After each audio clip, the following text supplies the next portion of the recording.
चलिए सीधे आज के इस बेहद दिलचस्प विषय में गोता लगाते हैं। देखिए, हम सब ना समय को एक सीधी लाइन की तरह जीते हैं, अतीत, वर्तमान और भविष्य, एक के बाद एक। लेकिन जरा सोचिए, अगर इस लीनियर टाइम यानी समय की सीधी रेखा से बाहर कदम रखा जा सके तो क्या होगा। आज हम एक ऐसे चौंका देने वाले प्राचीन रहस्य को डिकोड करने जा रहे हैं जो हमारी और आपकी सोच से परे है और जो आधुनिक विज्ञान की सबसे जटिल थ्योरीज को सीधे सीधे टक्कर देता है। हम बात कर रहे हैं एक ऐसे दृष्टा की, एक ऐसे ऑब्जर्वर की जिसने पूरे ब्रह्मांड को अनगिनत बार बनते और मिटते देखा है, वो भी बिल्कुल एक शाश्वत गवाह की तरह। अब ये सवाल देखिए, क्या हो अगर मल्टीवर्स के सारे रहस्य हजारों साल पहले एक अमर पक्षी ने दर्ज किए हों। सुनने में एकदम किसी हॉलीवुड की साई-फाई फिल्म की कहानी लगता है ना। लेकिन रामचरितमानस और योग वाशिष्ठ जैसे हमारे प्राचीन ग्रंथों में काकभुशुंडी नाम के एक ऐसे ही कैरेक्टर का जिक्र मिलता है, एक कौवे के रूप में मौजूद एक अमर ऋषि। और यकीन मानिए, ये सिर्फ कोई बच्चों की पौराणिक कथा नहीं है। ये समय, अंतरिक्ष और इस पूरे ब्रह्मांड के रहस्यों को समझने का एक बहुत ही गहरा ढांचा है। वो कोई साधारण पक्षी नहीं थे, बल्कि एक कॉस्मिक ऑब्जर्वर थे। इस शाश्वत इकाई के अस्तित्व में आने की कहानी भी ना बहुत दिलचस्प है। हुआ यूं कि शुरुआत में ये एक बहुत ही अहंकारी इंसान थे। ज्ञान का घमंड इतना कि अपने ही गुरु का अपमान कर बैठे। फिर क्या था, लोमश ऋषि ने गुस्से में आकर श्राप दे दिया कि जाओ, तुम एक कौवा बन जाओ। लेकिन कहानी में असली ट्विस्ट यहीं आता है। ये श्राप उनके लिए एक वरदान बन गया। उन्हें इच्छा मृत्यु का वरदान मिला। और सबसे बड़ी बात, समय यानी काल के असर से वो पूरी तरह मुक्त हो गए। एक इंसान के घमंड के टूटने से लेकर एक शांत शाश्वत दृष्टा बनने तक का ये जो सफर है ना, ये हमें बताता है कि समय के इस अंतहीन चक्र से आखिर बाहर कैसे निकला जा सकता है। तो चलिए अब बात करते हैं अंतरिक्ष और समय के पार की उस अद्भुत यात्रा की। तो असल मुद्दा ये है कि जब आप समय के बाहर खड़े होते हैं तो नज़ारा दिखता कैसा है। ग्रंथों में एक बड़ा ही कमाल का किस्सा है। एक बार बालक राम के साथ खेलते खेलते काकभुशुंडी उड़कर उनके मुख के भीतर चले गए। और इमेजिन कीजिए, वहां अंदर उन्होंने क्या देखा? अनंत ब्रह्मांड। जी हां, अनगिनत सूर्य, चंद्रमा और बिल्कुल हमारी पृथ्वी जैसी पैरेलल यानी समानांतर पृथ्वियां वहां मौजूद थीं। एक ही जगह पर एक ही समय में अनगिनत दुनिया एक साथ चल रही थीं। और हर ब्रह्मांड में वो खुद को राम के साथ खेलते हुए देख रहे थे। मतलब ये तो बिल्कुल आज की मेनी वर्ल्ड्स इंटरप्रिटेशन या बबल यूनिवर्स थ्योरी जैसा हो गया ना, जहां अनंत समानांतर वास्तविकताएं एक साथ मौजूद होती हैं।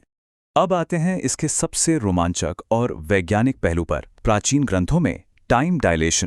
प्राचीन ग्रंथों और हमारी आज की मॉडर्न फिजिक्स के बीच का ये तालमेल आपको हैरान कर देगा। जब काकभुशुंडी राम के मुख के भीतर उन ब्रह्मांडों की सैर कर रहे थे तो उन्हें लगा कि वहां कई कल्प बीत चुके हैं, मतलब अरबों साल। लेकिन जब वो मुख से बाहर आए तो पता है क्या हुआ? उन्होंने देखा कि बाहर महल में तो एक माइक्रोसेकंड का हिस्सा भी नहीं बीता था। अंदर अरबों साल गुजर गए और बाहर एक पल से भी कम समय। ये घटना बहुत ही शानदार तरीके से हमें दिखाती है कि समय कितना रिलेटिव यानी सापेक्ष है। इसे डिकोड करने के लिए हमें अल्बर्ट आइंस्टीन की थ्योरी ऑफ रिलेटिविटी को देखना होगा। आइंस्टीन ने बताया था कि समय कोई फिक्स या निरपेक्ष चीज नहीं है। ये अलग अलग रेफरेंस फ्रेम में गति और गुरुत्वाकर्षण के हिसाब से अलग अलग स्पीड से बहता है। अब बालक राम के मुख के अंदर का गुरुत्वाकर्षण, या यूं कहें कि वो पूरा आयाम ही अलग था, इसीलिए वहां समय रॉकेट की स्पीड से बीता। आज हम अपने जीपीएस सैटेलाइट्स में या ब्लैक होल के पास इसी टाइम डायलेशन को तो कैलकुलेट करते हैं। और सोचिए, बिल्कुल यही कॉन्सेप्ट हजारों साल पहले कहानी के जरिए कितना सटीक समझाया गया था। समय के इस फैलाव को समझने के बाद अब देखते हैं कि इस प्राचीन मल्टीवर्स को नेविगेट कैसे किया गया। ये जानकारी तो वाकई में किसी के भी होश उड़ा सकती है। ये टेबल देखिए, ये किसी मॉडर्न मल्टीवर्स सिमुलेशन के डेटा लॉगबुक जैसा लग रहा है। काकभुशुंडी ने रामायण को 11 बार और महाभारत को 16 बार अलग अलग ब्रह्मांडों में देखा। अब आप सोचेंगे कि क्या हर बार कहानी बिल्कुल सेम थी? बिल्कुल नहीं। कोर आइडिया या मूल सत्य तो वही था, लेकिन हर बार घटनाक्रम, योद्धाओं के रोल और टाइमलाइन बदल जाती थी। और सबसे मजेदार बात, जब उन्होंने दक्ष प्रजापति के यज्ञ को 2 अलग अलग बार देखा तो दोनों बार सब कुछ डिट्टो सेम था, कोई बदलाव नहीं। और पता है क्या हुआ? इस अमर और शाश्वत दृष्टा को भी बोरियत महसूस होने लगी। ये साफ साफ ऑल्टरनेट टाइमलाइंस और प्रोबेबिलिटीज का एक बेहद प्राचीन विवरण है। लेकिन भाई, एक ब्रह्मांड से दूसरे ब्रह्मांड में यात्रा करना कोई मजाक तो है नहीं। तो ये हुआ कैसे? इसका जवाब और भी चौंकाने वाला है। ग्रंथों में बताया गया है कि जब उन्हें दूसरे पैरेलल यूनिवर्स में अपने गुरु से मिलने जाना होता था तो वो अपने पंखों को एक बहुत ही खास लय में फड़फड़ाते थे, और उससे क्या होता था, सामने एक कॉस्मिक वर्म होल खुल जाता था, और फिर वो प्रकाश की गति यानी स्पीड ऑफ लाइट से भी 1000 गुना तेज स्पीड से उसमें यात्रा करते थे।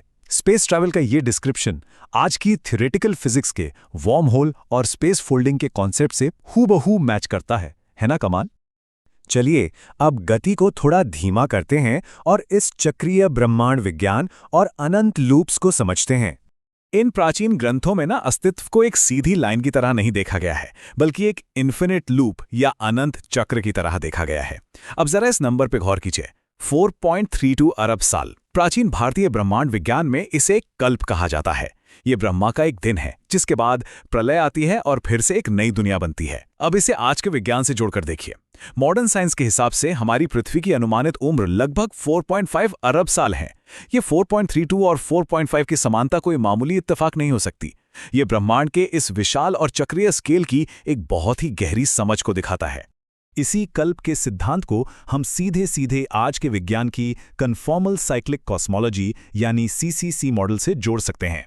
नोबेल प्राइज जीतने वाले साइंटिस्ट रॉजर पेनरोज का ये मॉडल कहता है कि हमारा ब्रह्मांड कोई एक बार पैदा होकर खत्म होने वाली चीज नहीं है।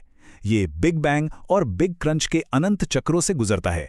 दुनिया बनती है, खत्म होती है और फिर से नई दुनिया बनती है। और काकभूषुंडी, वो असल में इसी अनंत चक्र के वो ब्रह्मांडीय गवाह हैं जो हर बार इस कॉस्मिक सिमुलेशन को रीस्टार्ट होते हुए देखते हैं।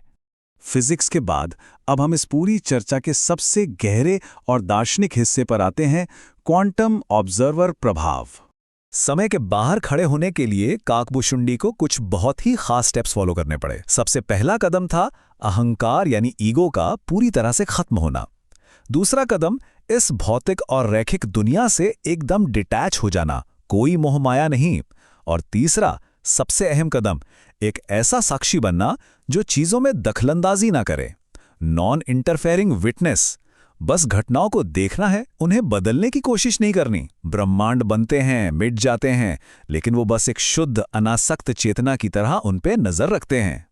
ये पूरी की पूरी कहानी ना इस एक बहुत ही शानदार लाइन में सिमट जाती है। सत्य एक निश्चित सार है, लेकिन वास्तविकता एक परिवर्तनशील अभिव्यक्ति है। इसका मतलब क्या है? मतलब यह कि अलग अलग मल्टीवर्स में रामायण या महाभारत की घटनाएं, लोगों का व्यवहार, नतीजे, ये सब बदल सकते हैं। वो वास्तविकता है जो बदलती रहती है, लेकिन जो धर्म है, जो भक्ति है और जो राम का मूल तत्व है, वो हर जगह एक सा रहता है। वही परम सत्य है। और इसी बात को हम क्वांटम फिजिक्स के ऑब्जर्वर इफेक्ट से भी जोड़ सकते हैं। क्वांटम लेवल पर क्या होता है? केवल किसी घटना को देखने की क्रिया ही उस वास्तविकता को बदल देती है या तय कर देती है। चेतना और हमारा ब्रह्मांड, ये दोनों एक दूसरे से बहुत गहराई से जुड़े हुए हैं। काकभूषुंडी उसी परम चेतना या अल्टीमेट ऑब्जर्वर के प्रतीक हैं।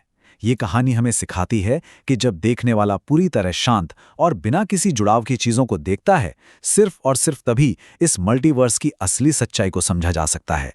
तो हम इस विशाल और हैरान कर देने वाली ब्रह्मांडीय यात्रा के बिल्कुल अंत में आ गए हैं। अब जरा एक पल के लिए रुककर सोचिए, अगर हमारे प्राचीन मनीषी समय के इस प्रवाह से बाहर निकलकर मल्टीवर्स, टाइम डायलेशन और वॉर्म होल जैसी इतनी कॉम्प्लेक्स चीजों को कहानियों और रूपकों के जरिए दर्ज कर सकते थे, तो आज ठीक इसी वक्त हमारे और आपके चारों ओर ऐसी कौन सी अनदेखी दुनिया, कौन सी वास्तविकताएं मौजूद हैं जो बस हमारे सचेत अवलोकन यानी कॉन्शियस ऑब्जर्वेशन का इंतजार कर रही हैं। हो सकता है ब्रह्मांड के सबसे बड़े रहस्य बाहर अंतरिक्ष में नहीं, बल्कि हमारे अपने भीतर मौजूद हों। और इसी एक अद्भुत विचार के साथ हमारा आज का ये विश्लेषण यहीं समाप्त होता है। इस शानदार कॉस्मिक सफर में मेरे साथ जुड़ने के लिए आपका बहुत बहुत शुक्रिया।